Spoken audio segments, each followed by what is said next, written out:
How did you meet Joyce, by the way? I have a feeling it was through Charles Gallet in LA. Do you remember Charles Yeah, Gallet? so it was way in the beginning. That was your first store, That right? was my first store, and he was the one that really, and they had that network at that time. Um, I guess that network is broken up a little bit, but there was, Charles and Alan Bilzerian and Mary Lou Luther and the woman, I forget her name, at Henry Bendel's, and Marion Greenberg? no, the buyer, Joan. Shelley Sams, and um, there was Joyce, there was Maria Luisa in Paris, and they all kind of, I don't know if they're all really good friends, but they all kind of knew that they were the same level, and they all kind of, word got through that little network. And that's how I met Joyce. And How many years that ago? was before I was producing in Italy, so that was like 10, 12 years ago or something, because I've only been producing since I moved here, like in 8 years. And that was before my partners came and plucked me out of the gutter and brought me here, which is really, I mean, when I first started making clothes, my approach was so innocent. I just thought, I loved the legend of Charles James doing beautiful things and kind of being cranky and broke in the Chelsea Hotel or something. Yeah. Did you ever meet him? No, I didn't. Did you? I did once, yeah. Wow, that's something. That's kind of history. the end of his life, in that really decrepit apartment. That's what I thought I would do. And that was kind of very glamorous and wonderful to me. I thought, it's going to be magic and seedy, and that's going to be my life. And then, and I'll stay in Los Angeles, and I'll be on Hollywood Boulevard. And but then Elsa and Luca, who had worked with an agent in Italy who represented the Italian side, the Italian distribution for Anna Mila Meister and Olivier Teskins and Alexander McQueen. They were ready to start kind of on their own, and so they saw an article about me in, I think, Dutch magazine. No, Really? that wasn't Dutch magazine. I can't remember what it was. Maria Luisa, I think, was the one that found me in Dutch magazine. I used to write for them. Yeah. And anyway, so they came and they found me, and they said, we'd like to distribute you internationally. We'd like to have worldwide distribution, and we think we can hook you up with a manufacturer in Italy. So, and it was like low risk on all sides. It was a small collection. We weren't thinking about doing runway or investing in anything. It was just, the manufacturer could manufacture it, they could distribute it, and I would design it. And it wasn't that huge of a deal. So we did it very small, and it just grew from there. And it grew in such a nice pace that it was never, nobody ever asks me any questions. I mean, we're partners, but it's not like, they learned to trust me because we got a lot further than they ever thought we would. So it's, no one's going to ask me how much money I spend or, how commercial I'm going to get.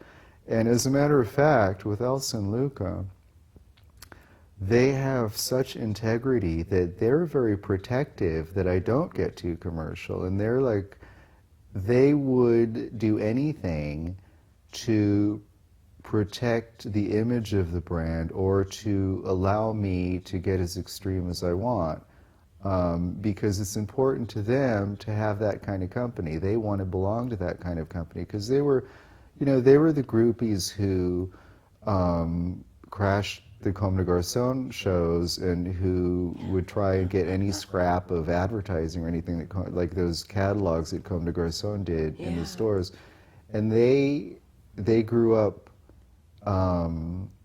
with great respect for the artist side of it in those designers. So they wanted to be a part of that, and they want to protect that. So I feel very protected by them, and I don't think that happens very often. I don't think so. I think that's really, I was super lucky, because my whole thing was that when I first started making clothes, I resented like when you'd see a runway show that was over the top and fantastic and glorious and like everything was, and then you weren't able to buy it. And you were only able to buy the commercial things. And I always wanted to do extreme proportions or exaggerated silhouettes, but make them in a way that people could actually wear them. And that's how I started out. I made long bi-skirts with trains, but I made them in washed wool, and I made, you know, like my Madame Grey kind of stuff, but in like old T-shirts, so that you know, it kind of looked like vintage, and it kind of looked cool anytime. You know, like how you can wear like a vintage sequin thing that's kind of in tatters. You can wear that in the day, and it's cool. It's not like you're trying to be red carpet.